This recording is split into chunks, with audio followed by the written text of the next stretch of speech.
Educational girl. We are going to study exercise 1.1 of chapter 1 class 8 rational number.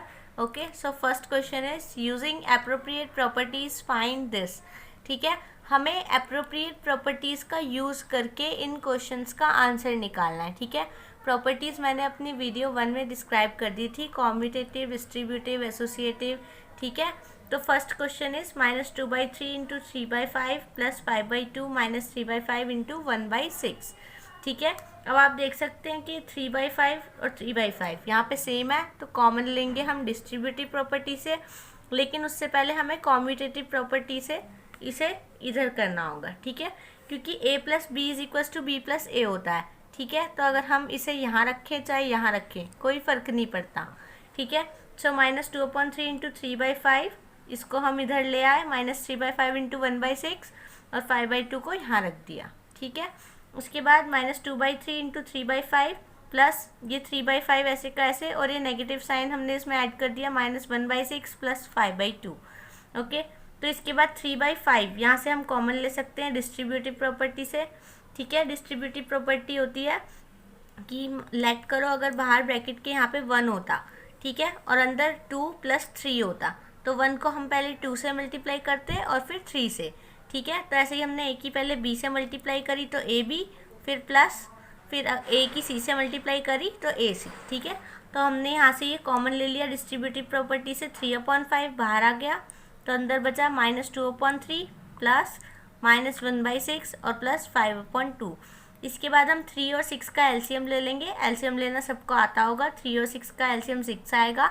ठीक है, 3 की table में 6 2 पे, फिर 2 -2 = 4 प्लस 6 की टेबल में 6 1 पे, तो 1 को अगर हम -1 से मल्टीप्लाई करेंगे तो -1 प्लस 5/2.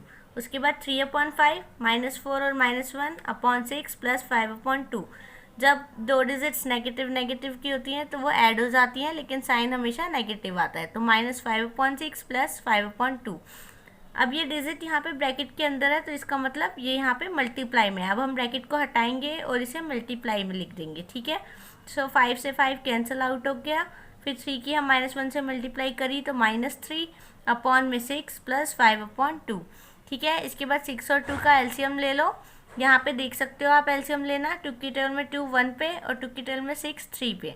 फिर हम 3 पे देखेंगे तो 3 1 = 3 हो गया, और 2 और 3 की मल्टीप्लाई करेंगे तो एलसीएम आ गया हमारा 6.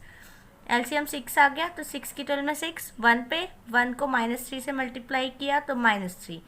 फिर 2 की टेबल में 6 3 पे, 3 5 = 15 इक्वल्स टू, ये नेगेटिव है ये पॉजिटिव है, तो हमारा माइनस होगा. 15 से में से 3 माइनस करेंगे तो 12/6.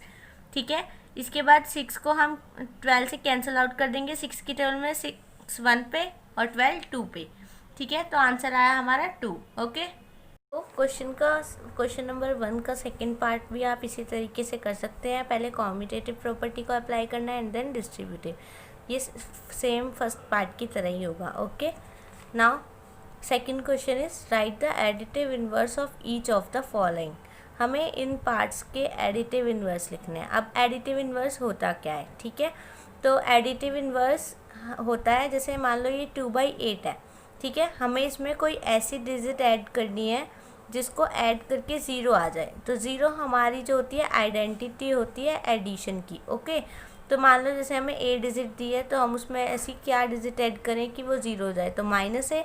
ठीक है, तो ऐसे ही अगर हमें 2/8 दिया है और हमें इसका एडिटिव इन्वर्स निकालना है, तो इसका एडिटिव इन्वर्स क्या होगा? -2/8. ओके, तो हम उसके साइन चेंज करके वही उसका एडिटिव इन्वर्स होगा. और अगर हमें इसे चेक करना है तो हम ऐसे चेक भी कर सकते हैं, 2/8 और -2/8 को प्लस करके देखेंगे, उनका एलसीएम लेंगे, और अगर वो 0 आ जाता है तो हमारा आंसर ठीक है. ओके, सो ऐसे ही -5/9 इसका एडिटिव इन्वर्स क्या होगा? 5/9. ठीक है, हमने यहाँ पे साइन चेंज कर दिए, तो ये इसका एडिटिव इन्वर्स होगा क्योंकि इन दोनों को प्लस करके 0 आ जाएगा. ठीक है, नाउ थर्ड पार्ट इज -6/-5. तो हम पहले से सॉल्व कर लेंगे. यहाँ से माइनस और यहाँ से माइनस ही कैंसिल आउट होके 6/5 आ जाएगा. तो 6/5 का हम एडिटिव इन्वर्स निकालेंगे, तो 6/5 का एडिटिव इन्वर्स होगा -6/5. ओके, तो ऐसे ही 2/-9 को हम -2/9 भी लिख सकते हैं। तो -2/9 का एडिटिव इन्वर्स साइन चेंज कर दो, माइनस हटा दो, पॉजिटिव, तो 2/9 जो होगा एडिटिव इन्वर्स होगा -2/9 का। ठीक है, तो ऐसे ही फिफ्थ पार्ट हम खुद कर सकते हैं। Now third question is verify that -x is equals to x for this. ठीक है, हमें ये ऐसे करना है। यहाँ पे हमें x की वैल्यू दी हुई है 11/15। क्या दी हुई है x की वैल्यू? 11/15। तो यहाँ पे हमें पहले नेगेटिव x निकालना है। तो -x कितना हो जाएगा? -11/15। ठीक है, उसके बाद हमें इसका भी नेगेटिव निकालना है।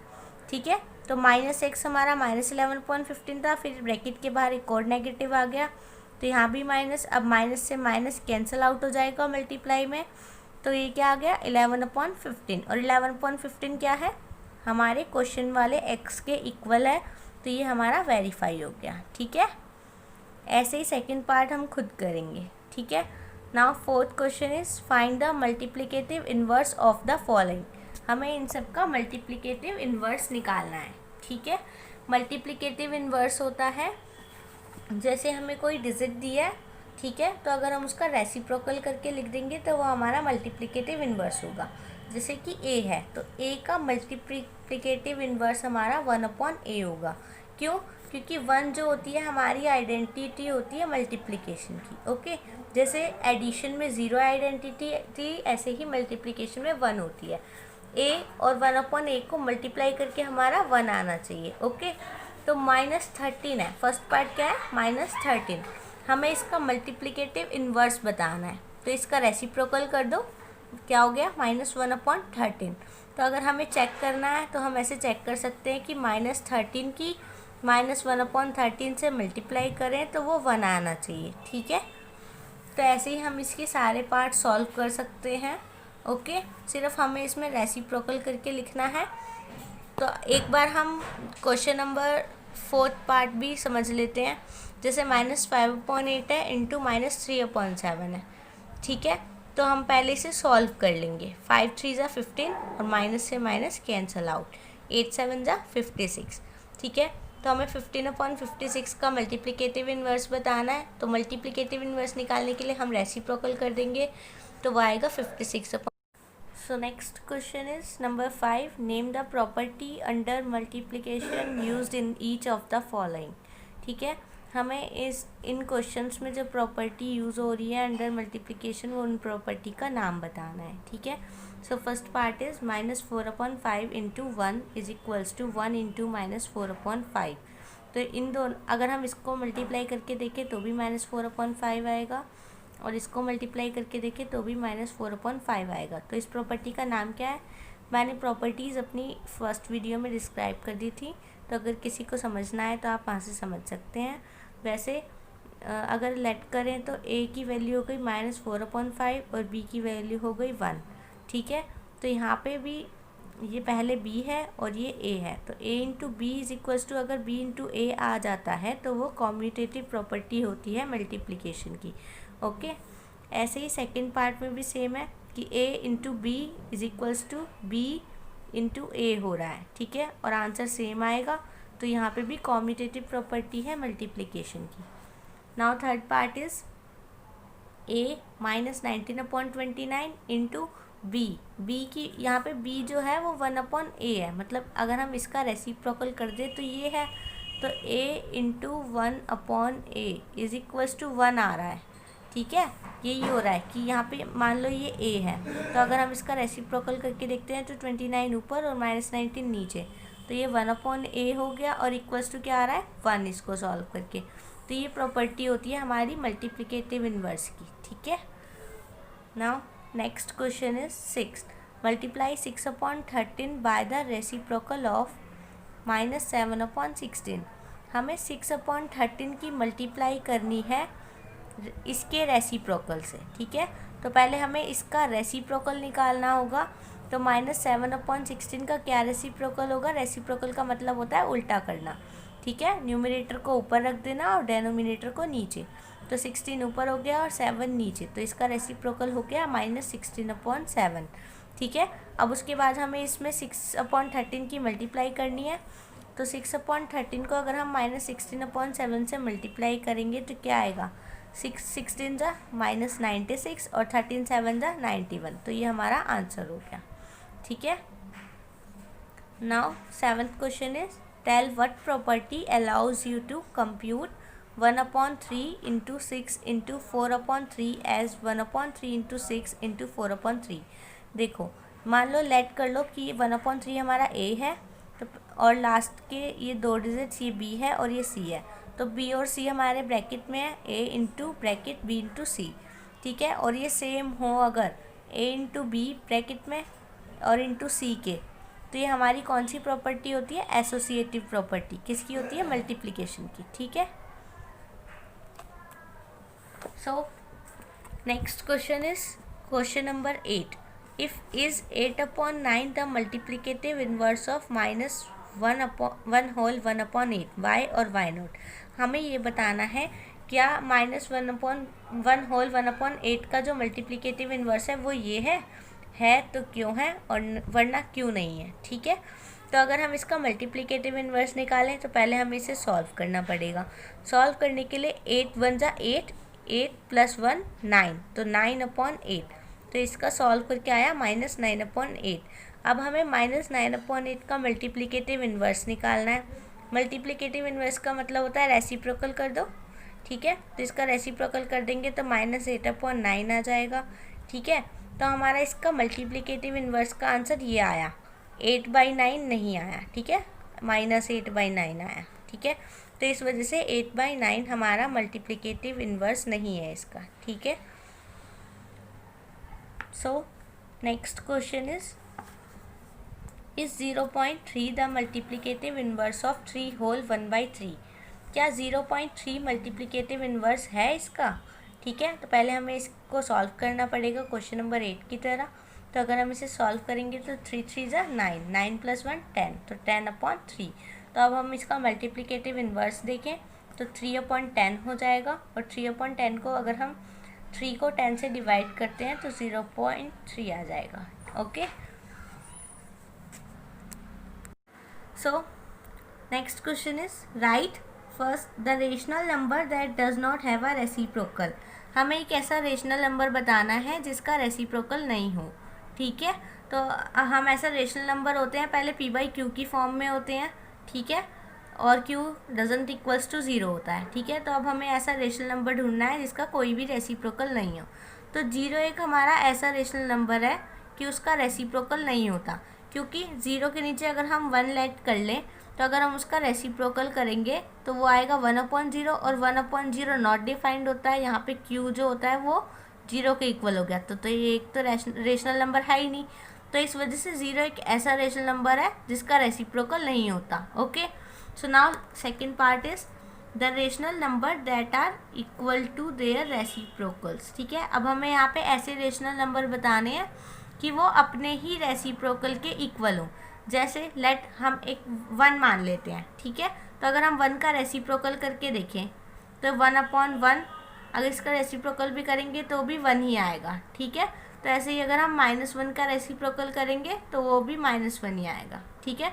तो 1 और -1 दो ऐसे रेशनल नंबर्स हैं जिनका जो अपने ही रेसिप्रोकल्स के इक्वल होते हैं। Now third part is the rational number that is equal to its negative. हमें ऐसा रेशनल नंबर बताना है जो अपने ही नेगेटिव के इक्वल हो।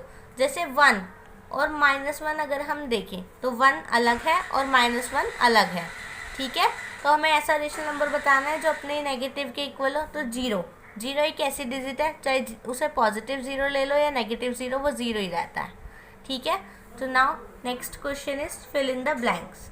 ठीक है। तो 0 हैज़ डैश रेसिप्रोकल। ठीक है। 0 का कोई रेसिप्रोकल नहीं होता। अभी पहले भी डिस्क्राइब किया था कि अगर हम 0 का रेसिप्रोकल करते हैं तो वो 1/0 आता है और जो कि नॉट डिफाइंड होता है। ठीक है। तो 0 हैज़ नो रेसिप्रोकल। पीछे अभी बताया था कि 2 डिजिट्स ऐसी कि जो अपने ही रेसिप्रोकल्स के इक्वल होती हैं, तो वो 1 और -1 होती हैं। Okay. Now third part is the reciprocal of -5 is. -5 का अगर हम रेसिप्रोकल करें जैसे कि -5 के नीचे हम 1 लेट कर लेंगे और इसका हम रेसिप्रोकल करेंगे तो क्या आएगा, 1 को ऊपर और -5 को नीचे, तो क्या आया, -5 का reciprocal -1/5। Now fourth part is reciprocal of 1/x is 1/x का रेसिप्रोकल क्या होगा, x। ठीक है, इसको उल्टा कर दो तो x ऊपर हो गया और 1 नीचे। 1 लिखो या मत लिखो, ठीक है, वो अपनी मर्जी होती है। वैसे 1/x का रेसिप्रोकल x हो गया। So fifth part is the product of two rational numbers is always a dash. अगर हम दो रेशनल नंबर को मल्टीप्लाई करते हैं तो हमें हमेशा एक रेशनल नंबर ही मिलता है। ठीक है, तो product of two rational number is always a rational number. ठीक है, so now sixth part is the reciprocal of a positive rational number is dash. किसी भी पॉजिटिव रेशनल नंबर का अगर हम रेसिप्रोकल करें तो क्या आएगा, वो पॉजिटिव आएगा या नेगेटिव आएगा, हमें ये बताना है। ठीक है, तो हम लेट करके देख लेते हैं। जैसे कि हमने 1/2 लिया, ये एक रेशनल नंबर है क्योंकि ये P/Q की फॉर्म में है, वेयर यहाँ पे Q भी 0 के इक्वल नहीं है। ठीक है, तो ये 1/2 हमने एक पॉजिटिव रेशनल नंबर लिया। सो रेसिप्रोकल ऑफ 1/2 इज, अगर हम 1/2 का रेसिप्रोकल करें तो वो होगा 2/1 विच इज़ 2। तो ये पॉजिटिव आया हमारा, तो हमें पता लग गया कि पॉजिटिव रेशनल नंबर का रेसिप्रोकल पॉजिटिव ही होता है। Okay. If you have any doubts, so write in the comment